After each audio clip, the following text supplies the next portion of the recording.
What's up guys, Big Papa Tav here, and I'm not a big fan of the Forza Horizon series. Before we get started, if you like this video, please be sure to hit the like button, comment, subscribe, and turn on notifications if you haven't already.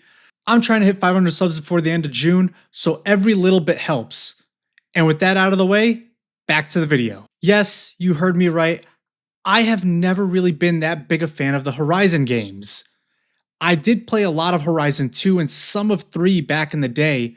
I tried out 5 when I got Game Pass a few years ago, and they never really stuck with me that much. Nothing against this series, as they have always been absolutely beautiful to look at, fun to play, but it never stuck with me like it did for some other people. But something about this one just sunk its teeth into me, and I kept finding myself saying, just one more race or just one more event. The next thing I know, it's 3 in the morning. The weird thing is, it's not like this game is that different from Horizon 5. It's the same simcade feel with clearly a more simulator base, but with arcade accessibilities built on top of it for that distinct Horizon feel. Same open world format with tons of races, collectibles, bonus point boards, barn finds, and activities all around this huge open world. But now with new beautiful visuals and areas to explore, made all the more prevalent here by these day trip stories where you join a convoy of tourists to explore the local landmarks and sites at a much slower pace. They explore a bit of the history, the construction of villages and towns. It has an edutainment vibe that I enjoyed and found quite relaxing. And that is contrasted by the absolute insanity that is the Horizon Showcase events. That, I'll admit, is something that in the other entries kind of put me off, as I felt like they happened way too often. But here, they seem to be a lot more well paced out. Not to say that these races don't go absolutely batshit crazy. I mean, you race a fucking Gundam for fuck's sakes. The visual spectacle we all expect is here, it's still turned up to 11, but to me, they seem like they are fewer and far between this time around, and I think I found out why. I'm someone who, when the game tells me to go somewhere, I assume it's the next step to progression, so I immediately make a beeline for it. So in previous games, where the Horizon Showcase events would unlock almost immediately after finishing one, I felt like every race was trying to be bigger and crazier than the last, making me exhausted from just the repeated spectacle. Yes, I know, it's really stupid, but hindsight's 2020. But this game tweaked that a little bit due to the return of the wristband system from the first 2 games. And in doing so, it hooked me in a way that the other games in this series haven't done in a long time. Now, instead of being told to go from one Horizon event to the next, I'm forced to go around the map and participate in almost everything the game has to offer before I can go to another showcase event to unlock the next tier, allowing me to feel like I'm getting better and better while gaining access to newer, faster, and more exciting cars. You do still have access to some top tier cars like the Ferraris, McLarens, and Lamborghini Linguinis to drive around, and you're still showered with points and credits for virtually everything you do. You just won't be able to use them in races till you complete the showcases. They seem to have found a nice middle ground where you can still get the massive car collection and the exploratory aspect and experimental nature of the rest of the series, while still bringing back the quality progression system, which is something that I love, and I think that for me, that's what's been missing from the series for a while. And trust me, there are a lot of cars to collect here. Over 500 cars at launch. Each car comes with its own, albeit basic, skill tree that you could pour points into and get extra XP for drifting or airtime.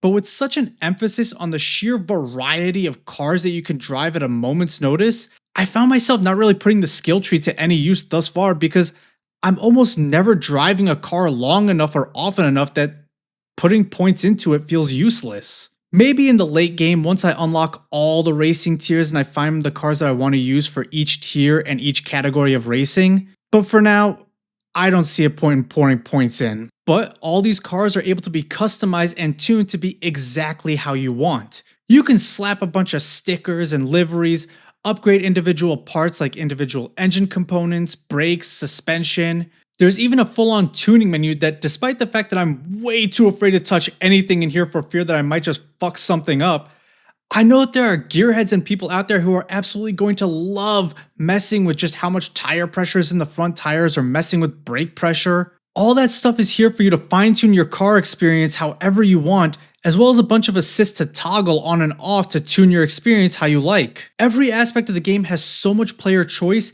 even down to the AI racer difficulty, and how the game notices how easily you are winning and suggests boosting the difficulty up or lowering it if you're struggling. And that freedom of choice is apparent from the very start with the classic, huge, explosive, high-octane Horizon intro before dropping you directly into the game where you are no longer a returning legend to the festival.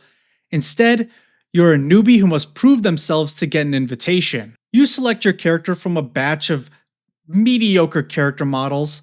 I decided on Max Verstappen and Phil Wolfhard's love child here, and you're given the choice to drive one of your first 3 cars before being set loose into the festival. And driving in every type of race imaginable, from cross-country through the winding roads covered in rose petals, drifting down harsh turns at the dead of night, street races and neon-soaked Tokyo streets, it's all here and it looks as good as it feels to drive. Horizon is proof that variety is the spice of life, and that variety is everywhere, not just in the cars and races, but in the map and licensed soundtrack. You have the massive city of Tokyo, you have the sprawling curvy roads of the mountain passes with the scenic views and iconic landmarks. Every corner of Japan here is absolutely beautiful, even without ray tracing. Over 650 roads to discover and drive on, or you can do the classic Horizon thing and say, screw all that and chop down an entire forest in your wake because you couldn't be bothered to turn today. And once you discover a road and drive on it, you can seemingly fast travel to it at any moment. The whole point of Horizon can be summed up in just how you explore the map. There are no barriers. No barriers to fun and no barriers to anything else. It's what you make of it. Complete and utter freedom. And that freedom also applies to the various properties that you can purchase through the map, each with their own bonuses and the ability to customize your garage and the surrounding property to build your personal dream house. You can even design your own custom races by placing items like ramps and walls and checkpoints. It all comes together to make one of the most fun and addicting racing games I have played in a long while. But there are some negatives to it too. This isn't a perfect game, but it's damn close. The cutscene presentation and some of the voice acting is still a bit stiff and repetitive.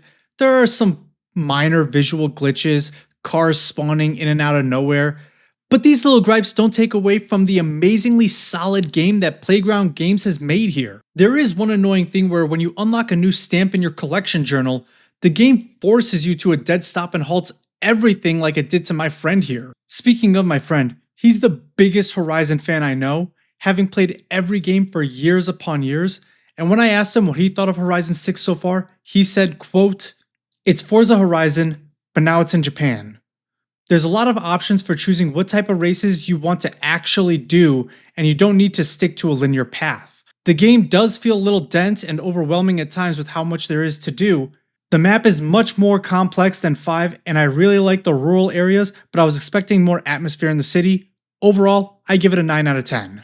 But those are just my first impressions of Forza Horizon 6 this first weekend. I think it's absolutely amazing and a game that is for virtually anyone and everyone looking to have a good quality racing game. But what do you guys think of Horizon 6? Do you like the returning wristband system, or do you want them to go back to how it was before where you can virtually do anything at any point? Leave your opinions down in the comments, leave a like, and next time I'll see you when we finally get to play one of my most anticipated games of this year, 007 First Light.